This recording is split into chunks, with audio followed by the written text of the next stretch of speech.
अस्सलाम वालेकुम दोस्तों, कैसे हैं आप सब। उम्मीद करती हूँ आप लोग सब बिल्कुल ठीक होंगे, खैरियत के साथ होंगे।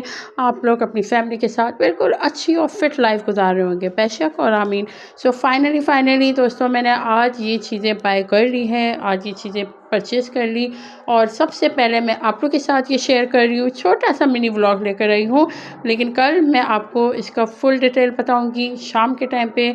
आप लोगों ने मेरे साथ क्या करना है, कनेक्ट रहना है, जुड़े रहना है, ताकि मैं आपको एक एक जो है ना ये जो भी चीज़ें मंगवाई हैं, स्पीकर है, ट्राइपॉड्स है, और मैंने अपने लिए बस थोड़ा सा एयरफ़ोन और एयरबड्स मंगवा लिए, लेकिन मेन चीज़ मुझे जो है ना ट्राइपॉड्स चाहिए थे और स्पीकर चाहिए थे, तो और power bank, yes power bank must चाहिए थे। सो या मिलते हैं कल की वीडियो पे। दुआ में मुझे याद रखना है आपने, और चैनल को मेरे ज़रूर सब्सक्राइब कर देना है। मिलते हैं कल की वीडियो में, तब तक के लिए अल्लाह हाफ़िज़।